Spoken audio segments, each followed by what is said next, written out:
one of those days you look forward to. At times you dread, and mostly so when we didn't have money, because you would wonder now, where am I going to get these flowers? And you can't walk around when ukachukue maflowers juu kuvi kwa streets zile zimemea, and you can't hand over cactuses because you'll be dumped. So you had to think. And I know quite a number of people are at that position today. So what is the right mindset for dating? Because that's exactly what is happening at a time like now. A number of people, dating to try and find out whether this person is suitable for marriage. At least that's what it's supposed to be.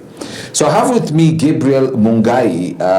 This is a mindset and a trainer of how to get your mind in the right position in different kind of scenarios. And today's scenario is relationship dating. As we get close. So welcome, Gabriel. Thank you so much, and thank you for having me. You're welcome. Yes. Now, interesting times, isn't it? Yes. I don't know whether you are like me. Before I got married, the earlier parts, I was really struggling financially. Mm-hmm. So I really hated Valentine's. Yes. Because I knew I had to buy flowers. Yes. I had to take somebody out. Yes. The cost factor was traumatic. It always is, and it is even worse today. It's even worse today. It is even worse today. The expectations are hitting the roof nowadays. Yes. Yeah, you have to do big things. And if last time you give flowers, probably this time you have to do flowers plus something small on top of it. So the pressure is on. And then we've got some Africans, some guys. Nyinyi mwache hiyo tabia. Some guys who go to the Wilson Airport anachukua helicopter, anakuja anachukua the girlfriend, and then they display everywhere. Mm-hmm. You know what you're doing to the other men who can't afford a helicopter? The pressure is immense nowadays. Yeah. With social media, it is even worse. It is worse. So normally these periods, and mostly so dating. Yes. Last time we talked about relationship. Yes. There's a mindset that you need to have to effectively execute that season. This season. Yes. Not just the season of dating. Yes. So first and foremost, what is the purpose? What is the purpose of dating? Because I think probably quite a number of people have lost the purpose of dating. Yeah. Yes. Wow. Purpose, dating is not an end on itself. It's a path to an end. It's a path to an end. Yes. So first of all, that's where most people confuse it. Dating is not the destiny. It is the road to the destiny. Yes. And therefore, dating is simply an interview to find the person you will settle with for life. It's that, an interview. And when you don't take it as an interview, that is where it all goes wrong. And interviews happen in boardrooms and not in bedrooms. That's a nice one. Interviews happen in cafes, not in Airbnbs. Yes. Interview happen in public places. You talk about the things that matters. In interviews, you ask the questions of the future and the questions of the past, not the questions of the present, because the present can change tomorrow. Yes. So that is the right mindset for an interview. So dating is an interview. Yes. And the same way when you're looking for a job. Yes. So in this case, who's dating who? Who's interviewing who? Both are interviewing each other. Yes. You see, once you come to the prime age and you feel that you are ready to get married, so you are looking for someone, directly or indirectly. Yes. Women do such. Yes. And men do such. But the way they conduct it is different. Men are seen to be the hunters. But women do a lot to present themselves in the game to be seen. Yes. So as a lady, you package yourself and present yourself. As a man, you go out there to find women who are ready for this and see if you can find one who fits your quote-unquote descriptions or needs. So both of them are dating. Yes. So if a guy approaches a girl now, the situation is the girl should be interviewing the man as the man interviews the girl. Because you are checking if they are aligning to what you want in future.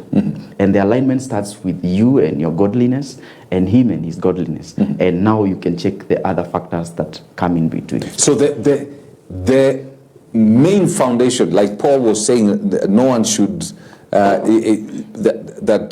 everybody should be careful how they build upon this foundation, which is Christ. Yes. So what the foundation for dating, the key, the non-negotiables or non-reducible minimums is faith.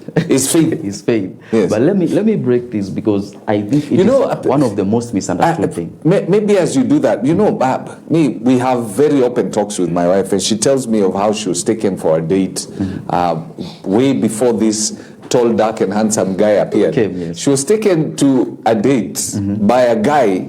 I think he must have been an evangelist, because he came with a Bible, and this guy was bringing out, this is a vast chapter. It must have been an evangelist or something. Yeah.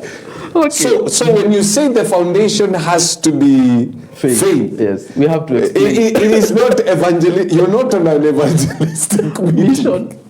Yes, it is not an evangelistic commission. Yes. No, it is checking the foundation of that person spiritually. Yes.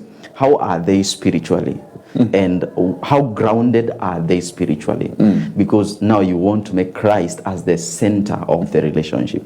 Now, let me explain this before we get there, because I don't want us to digress. Yes. There are generally four types of a marriage. And the reason why we have to talk about marriage... Did you say there are 4 types of a marriage? Yeah, 4 forms or types. Oh, okay. Yes. Okay. And the reason why I have to talk about this now is because dating is an end, and the end is a marriage. So our focus... Dating is an end. Is a goal to an end. Oh, okay. Is a path to an end, and that end is a marriage. Yes. So actually the focus in dating should not be dating, but the marriage. Now, once you are right with the marriage, you can draw out the way you will date based on the end that you desire. So it is like starting with the end in mind. Okay. Now, when you talk, because this is something I'm seeing maybe too often today, and maybe even in the past it was happening. Probably it's only that I was not aware of. It's like we have professional daters. Yes. As in, there are people who've dated so many people. So many people for so long. Yes, for so long. I mean, it has to have an end somewhere. It has to. You have to start with an end in mind. So if you've dated 20 people, there's something wrong. You are the common denominator. Yeah, 20 people. Sure, Kwani, what are you looking for? In all these 20 people, these are 20 different characters. Yes. 20. You are the problem. You are the problem. I always tell them, you are the problem. Even 5. It's too much. Yeah, it's too many. It's already too many. If you have been with 5 people and you can't find the one, probably you don't know what you're looking for. True. And I think that's very key to say. From your perspective, yes. How many people would you say that if you've dated this number of people, I know you've said 5, would you say, hey, a guy, or you? Because even ladies, you need to reevaluate what you're looking for. Because if you've done 20, if you've done how many, hey, you need a review. I would say 2 to 3. 2 to 3? But that is just according to me. This is not a doctrine. But 2 to 3, when you are very clear of what you want, you will look at a person and see they don't have it. Yes. So you don't even need to engage in dating. Okay? So 2 to 3 is fair enough. But meeting people, you can meet as many as 1,000. And don't meet and send signals that you're dating. No. When you meet people and have conversations. Just have conversations. If you see the alignment, because you know what you want, then that is when you move to the next stage. We always say the first stage, there are four stages in dating. Yes. The first one is meet up. You meet someone, they are either going to buy milk or doing something. The second one, you... And maybe as you explain the meet up, where you meet is also very important. Because if you're meeting in a pub, don't expect you're going to get a saint. So I think meetup is good, but at the same time... to me, you can meet people anywhere. if you meet, can meet people anywhere. If you meet in a club, okay, don't get me wrong. Yes. This is my mindset. Yes. If I meet you in a club, Yes. and we start going out, Yes. how will I expect you? I met you. It's like I got you in a pond. Yes. So you have all the characteristics of a pond fish. Yes. So I date you, and after we get married, I'm expecting you not to show characteristics of the pond I got you from. Where I got you from. Yes. No, meeting is totally different with deciding. So meeting, I can meet you in a club, in a church. Even people in church are not all good. People in a hospital are not all sick. People in a club are not all drunkards. Different reasons take people to different places at different times. Yes. I can meet you in the airport. I can meet you on a bus station. I can meet you anywhere. So meeting really has no problem. The question is now, after you meet, you have that time to evaluate someone and conclude if really they are a clubbist, Yes. if really they are drunkard. You see, that time of evaluation is where you eliminate people. So, but meeting people, just meet people anywhere, connect with people anywhere, have a conversation with everyone. But now as you take them through the process of the interview, you will start eliminating people depending on who they are and where they are going in life. Yeah, so don't have any issue. Let me bring it down to where the rubber meets the road. You're married, right? Yes. How long did you date? Not very long. How long is not very long? I think we dated like less than 6 months. Less than. But we had been friends for over 8 years. So I okay. didn't need to do a lot of okay, research that makes here. a lot of sense. Yeah. So when we got into a commitment, what we call a courtship, So for 8 years, we've been friends, we've been interacting, we've known each other. for the 8 years, There was before you decided, hey, yo, man, you look fine. The 8 years before, you had not seen like, hey, a girl, Toto, you look nice. I had always seen that, but I knew I was not ready for marriage. Oh, okay. So I kept on hanging around, checking if there's anyone who came in the mood. Yeah, trying to make sure that I'm keeping the conversations going Yes. and doing the minimum Yeah. of a friend, but I had not made any official commitments. Yeah, so I was just around there. Yeah. Yes. So at this point, because I think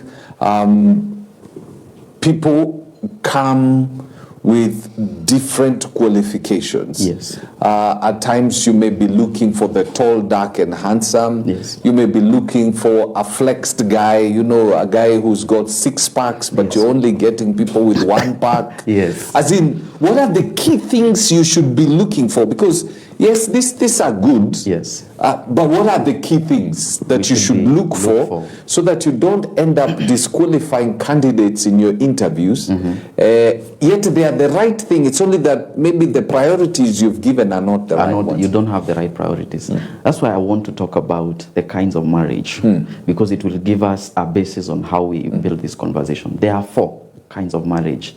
Number 1, it is what we call the contemporary marriage. In contemporary marriage, it is what is happening in the world today, whereby people are not basing their marriage on God or on culture. They just meet someone, and do they have what you want? Do they have the 6-pack? Do you have the calves? And that is what he wants, that's what you want, it's called a marriage. The second one is a cultural marriage. A culture follows the setup of a culture. And that's where you hear, people of this culture don't marry from the other culture. People of this class don't marry from that class. A man in this culture doesn't do this. A woman in this culture doesn't do that. So that is a culture, a cultural marriage. Then we have another one that we call religious marriage. Now, religious marriage is being defined by a religion. Is it Islam? Is it? There are multiple religions, and they have a certain way they would like to conduct their marriage. And finally, there is what I call the kingdom marriage, which is now the Christian marriage. And the reason I'm trying to put it outside of religion is because it's a bit different. Because even in Christianity, there's a lot of religionism in different denominations and all that. But the kingdom one is the biblical one, according to what the Bible says, apart from the religious, the way people behave religiously. So now, based on the kind of marriage you're looking for, it defines what to expect or what you need on the other side. For example, a contemporary marriage, which is what most people do in church. Most people marry in church and go away to do a contemporary marriage. Yes. It is an exchange. It is a platform for exchange, whereby what you want is what I have and what you have is what I want. For on that basis, I can marry you. You want money, I want a young woman. It's marriage. But for cultural, it has those boundaries that are within a culture. Now let us go to the kingdom marriage. The kingdom marriage is defined by the Bible. And what are those definitions? Because the kind of weddings that we do are not biblical weddings. No, they are traditional. They are Western. We took the culture of the Muslim. They are not whites, they are pinks. We took the culture of the pink people, yes, and we brought it into the church and said this is a church wedding, yes. Because you're wearing, the white gown and all that. We don't know where all that came from. Yeah, that's our Western culture. That's a Western culture. It's their tradition. Yeah, that's their tradition. Yes. Wedding, yes. So we literally doing a traditional wedding in the church, and we do too. Yes. Because you are forced to do the cultural one, you go and pay dowry. Yes. In our cultures, once you pay dowry, then according to our culture, you are married. Yes, true. Then the church tells you now you have to do another one, the white one. Now they qualify you to be married again. So it is all actually confused. you're right. You're right, because in the Kamba community, yes, you take, I think, a goat. Yes.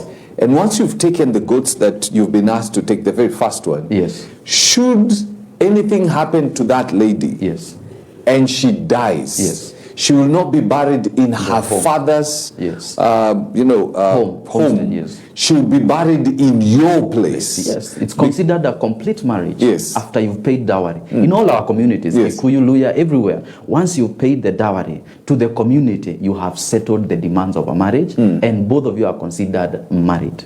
But now you come again to the church and they tell you now you are not yet married. You have to marry the white gown style, and then you do another second marriage. I think it's all confused. And a lot of people do church wedding and then go home to practice a cultural marriage. A lot of people do church wedding and go home to practice a contemporary marriage. A lot of people do church wedding and go ahead and practice a religious marriage because people don't know the differences in these things. So now we narrow ourselves down to the kingdom marriage. And the way we want to understand it is, what is the purpose of a kingdom marriage? This one that now Jesus has set out. You have asked, what is it that God talks about marriage? A marriage before God is when two people take a covenant before God to be married. That's a marriage before God.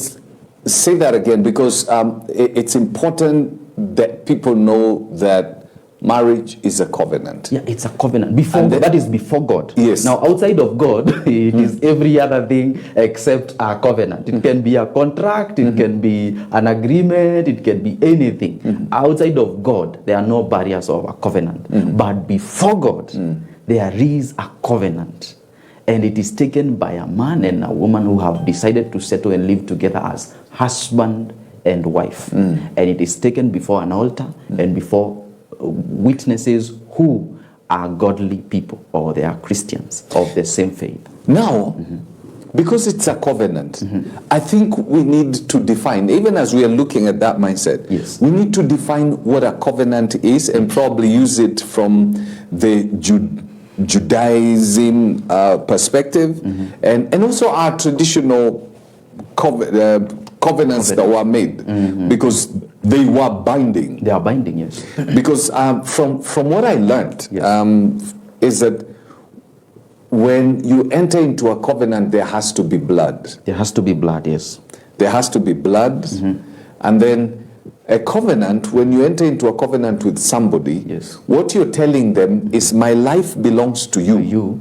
And your life belongs to me. There's an exchange. Yes. And my property, everything I own belongs to you. Yes. And everything you own belongs to me. Meaning, should anyone want to kill you, I would rather they kill me first I'll defend you. Before they kill Come to yes. you. Yeah. So in a covenant, it's a life and death thing. It's a life and death thing, and that's why we say, Pale, till death do us apart. Hey, these In days church. it's until you get broke. Yeah, and until you get broke, it's a These days it's until contemporary. you get broke. That's a contemporary marriage. Yes. Because it's an exchange. Yeah. That means if you have what I want and I have what you want, we are good. Yes. But if you don't have it, I'm not tied to this thing. I can go ahead and go get it. And that's why I'm saying so many people confuse these things. You just jump on, you go and say those words carelessly, but you know very well. You are coming into this relationship because Fred is tall, dark, and handsome, and that's what you want. Akikatwa mguu akue mfupi, the thing is gone. You know?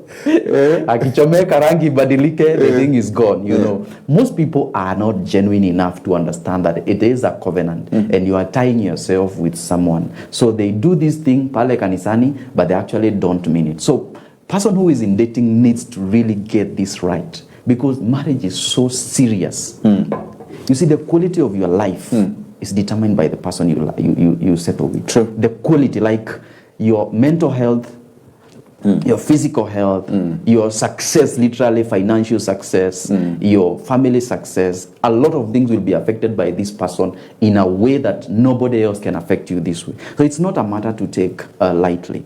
All right? So now when it comes to God, what is the purpose of marriage? And this is what is most important thing that everyone should take from this show.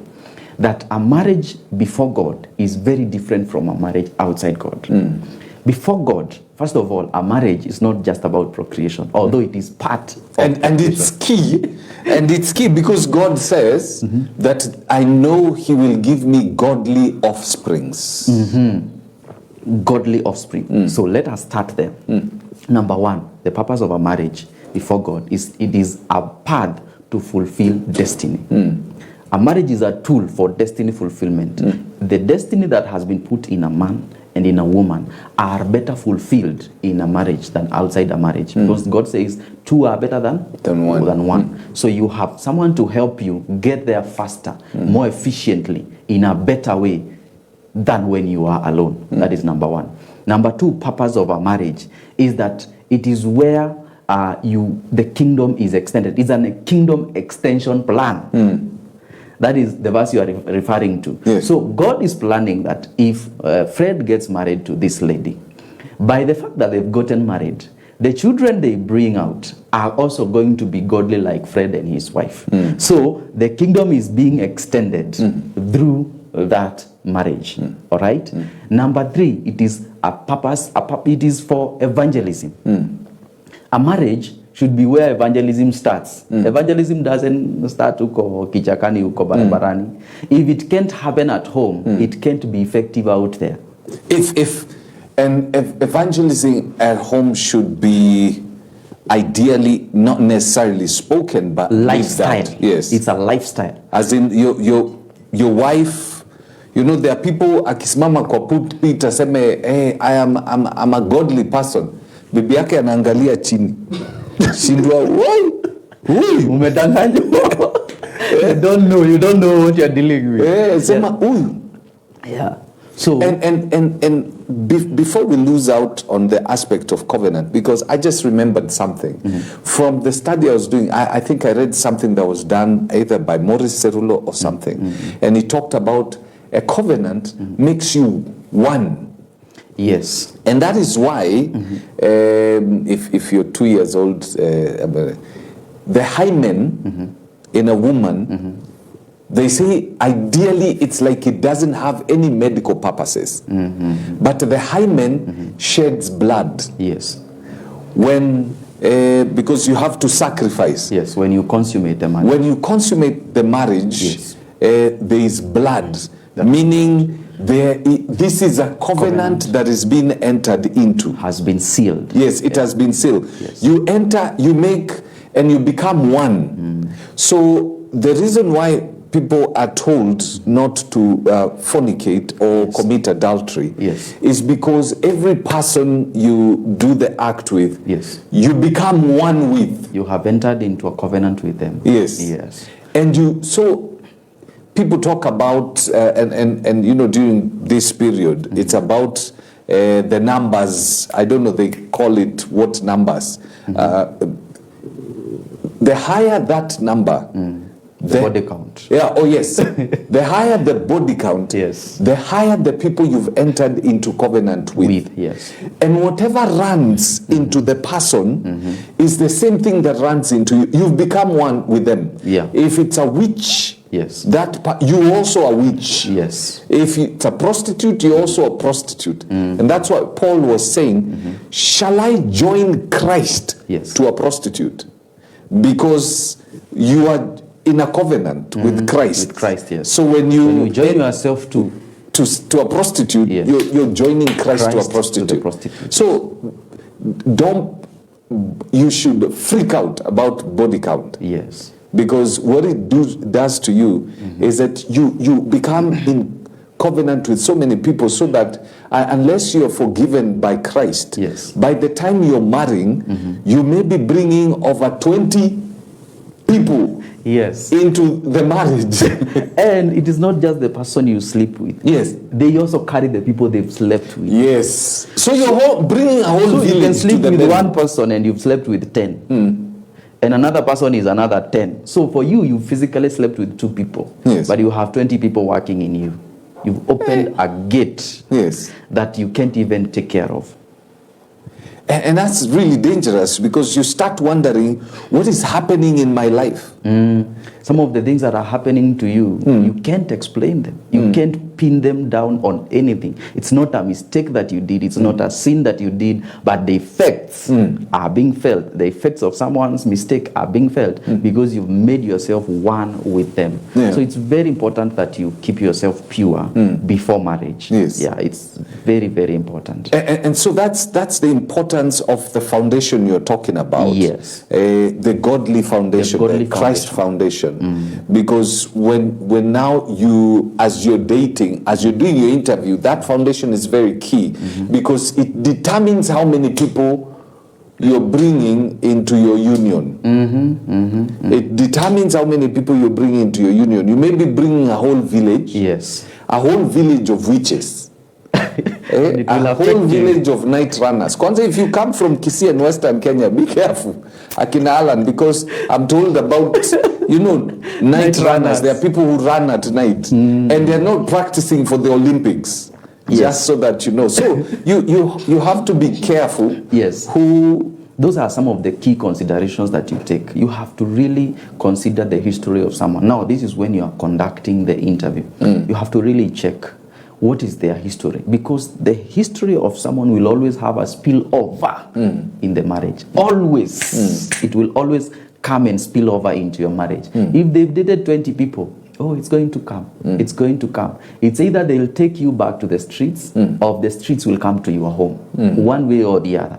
You can't ignore people's history. There's a lot from it. And one of the reasons why God was telling us not to form, it's really not for his own benefit. It is for our own benefits. Because the minute you unite yourself with someone, you have opened yourself to every spiritual effect that is on their life and to your life. Actually, you got it right. You're bringing whatever spirits are tormenting her, yes, or him. Yes. You become now at the same time a victim of whatever is happening to them. To their life. Yes, and that's why you keep getting prayed over. It's the doors you keep opening. It's the doors you keep opening. Kila time unafanywa evangelism unaanguka, miguu inainuka. It's because you keep on carrying and accumulating demons from other people. Because sex is a gate, is a pathway. And if God knows that 2 Christian people, once they get an offspring, they raise a godly offspring. It means there is a transfer of spirits. So the same way 2 people that have demonic spirits, there is an exchange as well.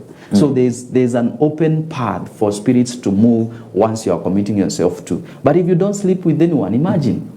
You are clean. It doesn't matter if you met, you disagreed, and you left. There's no problem. You keep yourself pure. And that is going to be so much advantageous when you are in the marriage. The advantage of being pure in a marriage is that you have no comparison. A lot of time people call me and tell me, my husband cannot satisfy me to sex. I ask them, compared to who?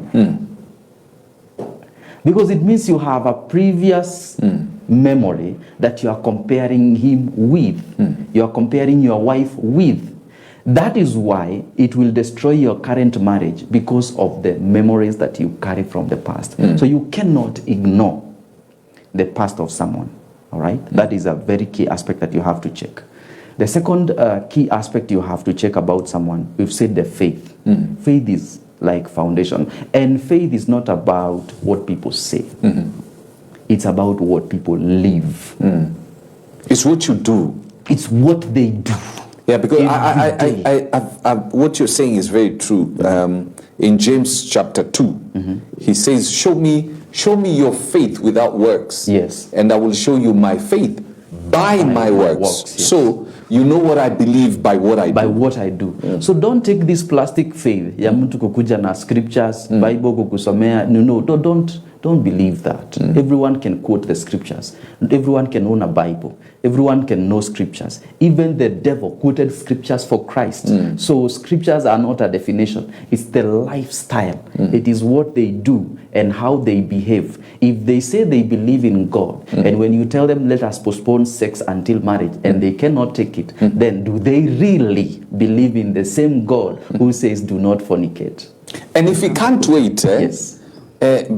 Because we're talking about dating. Yes. If he or she cannot wait Yes. until after marriage, then guaranteed, once they get into marriage, Yes. what is going to stop them from hanyaing? Nothing. Because they've already told It you. is fornicators who Yes. graduate to adulterers. Yes, true. Yes. It's just a graduation. Yes. They just moved to a different level. So if he can't handle himself in the dating season. Now dating season is usually short. Yes. Remember, you date maybe 1, 2 years, Yes. 6 months or whatever. Marriage is a lifetime. Yes. So if he can't handle a year, How is he going to handle 20 years? it's not possible. If you've dated for, at least you were friends for 8 years. Long time, yes.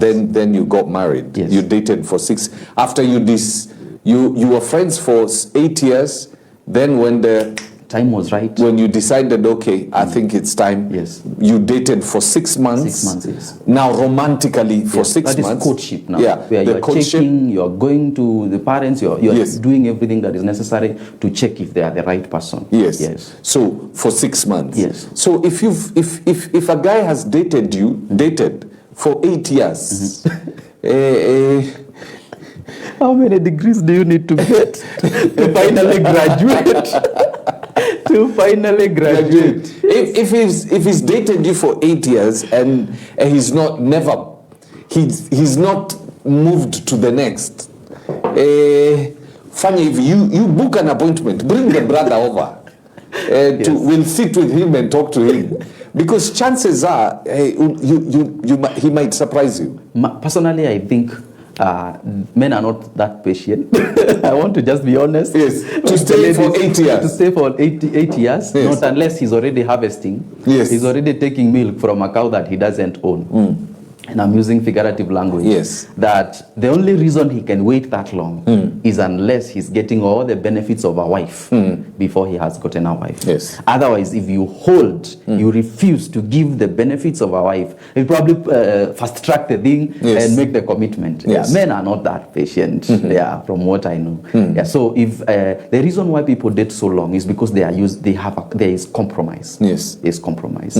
Or people started dating when they were in primary school. They were not ready.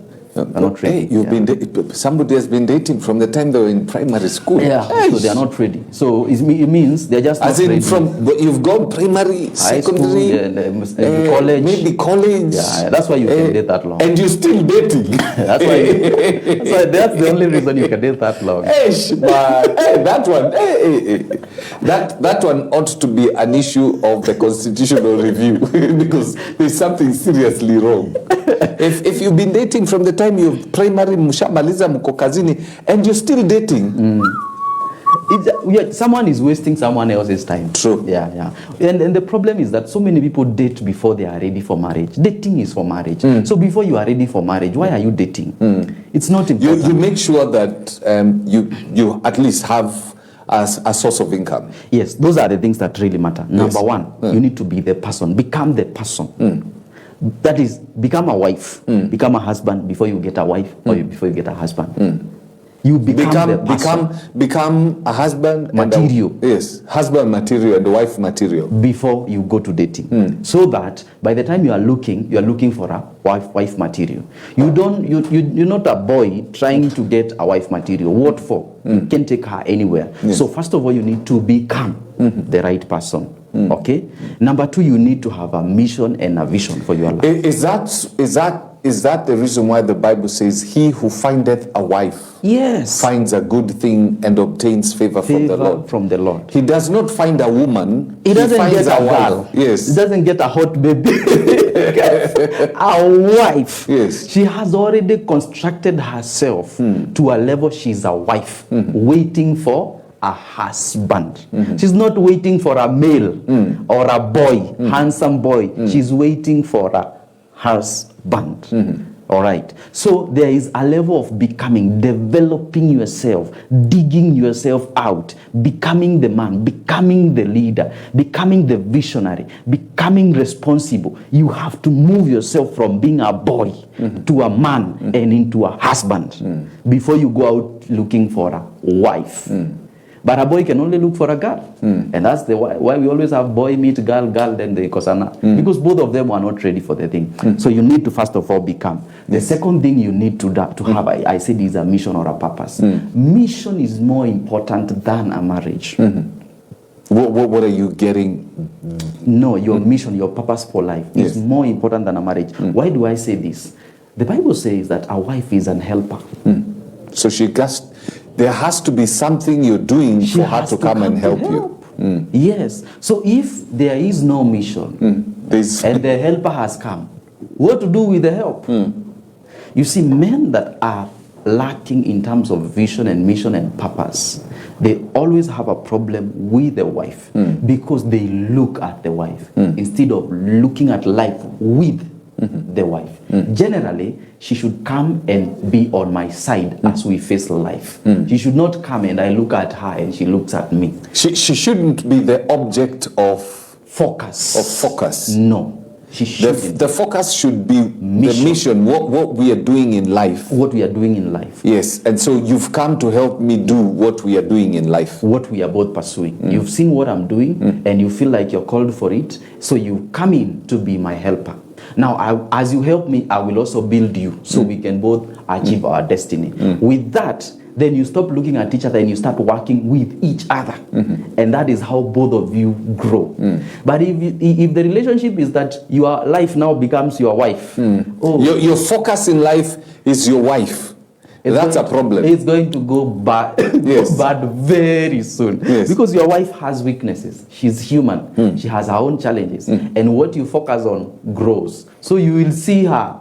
The day she hasn't done she hasn't brushed, and that thing will not come out of your head. You'll see her in her weekdays without makeup. Those things will be your focus. But so long as you're looking ahead and she's looking ahead, all of you are working towards one goal. Then a lot of problems are sorted simply by having a mission. The other thing is provision. Love is not enough. you can't eat love. It is not breakfast. It is not rent. It is not anything. Yes. So there must be a clear way of provision. And I always tell ladies, even nowadays, marriage is not a poverty alleviation system. Yes. Make sure you go to college. Make sure you have a skill. Make sure you can earn. Life has really changed. It is not the days when boys used to inherit their father's wealth and they have a lot to provide for you. Boys, just as you, they are going to college and starting with zero. Yes. So if you are looking for a man who has so much, marry one who is 40, 50, 60 years old, who has already built something. But if you are marrying a youth, a fellow youth, probably he doesn't have much. He's just like you. So provision must be taken care of. And if you ignore it, it is actually provision that will separate you. Yes. Because when there is no food and you have children, those things have to be taken care of. All right? Then the last thing that you have to find is development. People that are not developing grow stale. Developing themselves. Growing, yes. You will grow stale. You'll start comparing yourself with Fred, start comparing yourself with Gabriel, start comparing. And the minute you start comparing your husband, you have started diminishing him. The minute you compare your wife, you started diminishing them. But at one point, if they don't grow, you will compare. It will just happen It automatically. will just happen automatically. You'll start becoming resentful. The way she dresses, the way she behaves, the way she conducts herself. 5 years into the marriage, 10 years later, she conducts herself like a kid, like a child, like a girl. He conducts himself like a boy. 10 years into the marriage, and resentment is going to grow. So you must be very keen before you get married if there are systems to keep you growing together. And that's why a mission is very important. Because if we are on a mission to build a house, by the time, Fred, we are done building a house, utakuwa umejua bei ya mabati, all hardwares in Nairobi, you will have an architecture, you will have really developed. But if you don't have a mission in your life, then life becomes stale and you get bored with each other. So those are really key considerations that you have to make sure that they are priority, yes, from the beginning. Now, I'm speaking on behalf of the boy child who's probably where I was those many over 20-something years ago. You don't have sufficient funds, and this creature called Valentine is coming. Yes. Your girlfriend, even though she tells you, oh, me, Valentine doesn't mean anything to me, it does. It does. Yes. To every woman it does. Yes. If she tells you, me, it doesn't matter, she lying. She will receive flowers from other men. Yes, she lying. So what are you supposed to do creatively? What really happens when it comes to relationship, and especially with women, is that women are not like men. Men are people of substance. They work with results.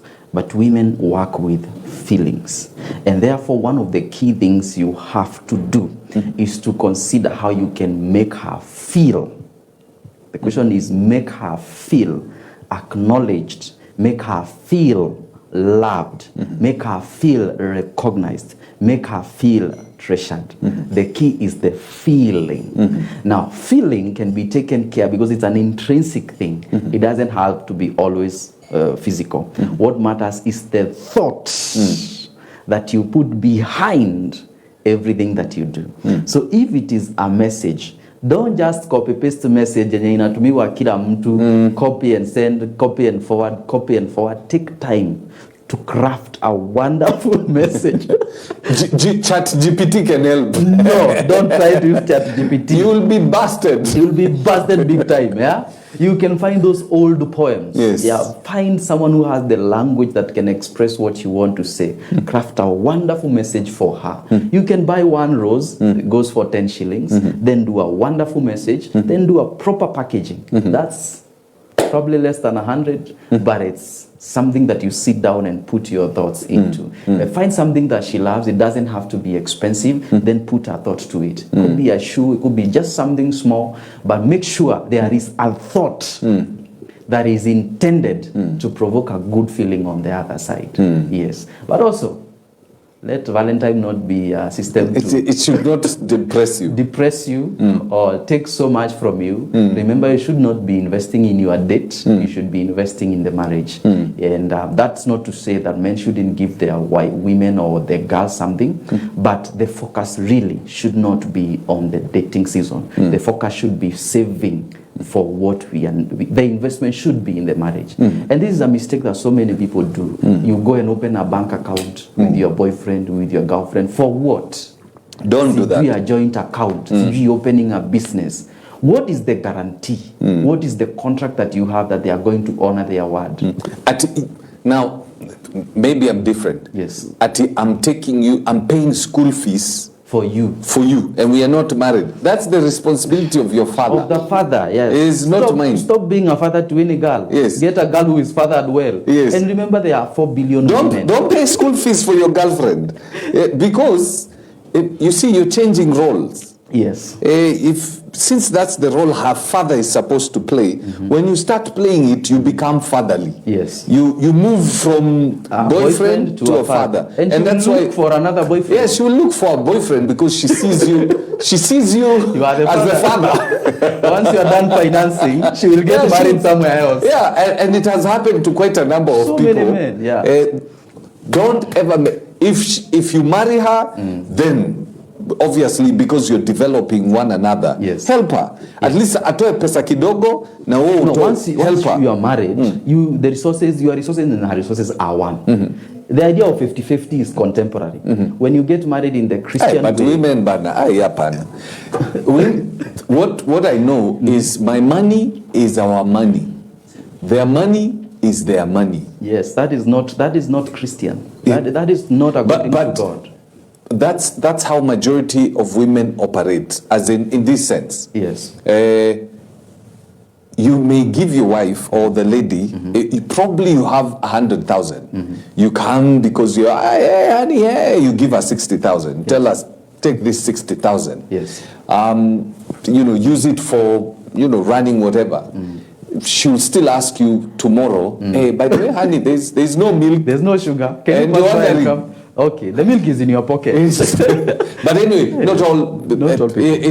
I think there's that good thing women feel when they are taken care of. Yes. And probably that's the reason why what there is that we, or most of us, have not really been delivered from our culture.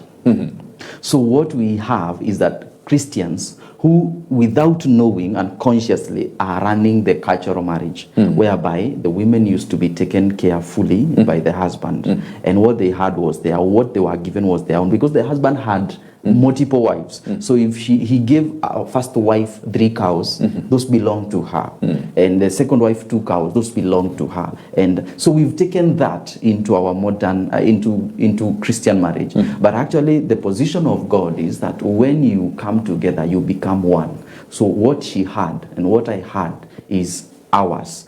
I am 100% in, she's 100% in. She owns 100%, I own 100%. So there is no 50-50. There is no her money, my money. It is all ours. Now, the way we spend it is upon how we decide, all right? I can always take the money and surprise her, no problem. And that should be even a part of the budgeting that we have. But this issue of my money, her money, it's not biblical. Hiyo ni kitu tu watu wana practice because of their cultural influence. And I think we should overcome that. It should be overcome. The other thing I'd really like to highlight, girlfriend allowance.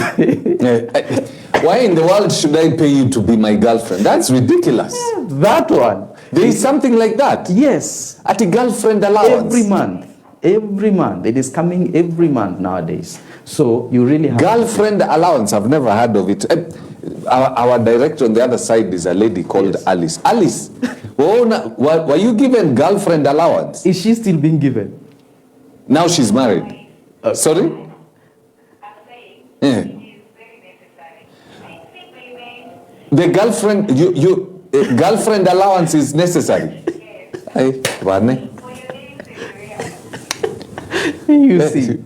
So Alice confirms it's very necessary. Girlfriend allowance. It shouldn't be necessary at all. Gentlemen, stay away from girlfriend allowance. Get a girl who doesn't charge you to be your girlfriend. Yeah, because you're charging me to be the boyfriend. And also, don't sleep with her, because in that case, the minute you're sleeping with her, she demands maintenance fee. So it is all compromise from the beginning. Stay pure. Let her be raised by her father. But once you commit, take full care of her. Yeah. But otherwise, the girlfriend allowance, that is nowhere in the Bible. It is nowhere according to the plan of God. Girlfriend allowance. And no wonder the boy child is under stress these days. It is too much. Girlfriend allowance. I'm paying you to be your boyfriend. And you see, part of the reasons why we have some femicide, and I'm sorry to digress to this, is because of these things. So a man feels, I have been financing her, and then she wants to leave me. So this guy feels, I have wasted everything. I cannot allow it. And it is part of the problem. I know nobody wants to talk about it, but the reality is, the minute you take someone's money, there is an attachment. The Bible says where a heart's man is where the treasure is. So if you've taken his money and you want to say no, there's probably going to be a lot of trouble. But if you keep money out, keep sex out, dating will be successful. All right, I can see our time is fast spent, and we got to bring the curtains down on this show. I hope you've gotten something. We would like to tell you, as you're thinking about Valentine, let Jesus be your Valentine. In everything, he loves you unconditionally. It doesn't matter what is going on in your life, he loves you unconditionally. And Alice is telling me my time is up. So I got to bring down the curtains on this show. Thank you very much, Gabriel. That was awesome stuff. Girlfriend allowance. Pana. Sawa, see you next time.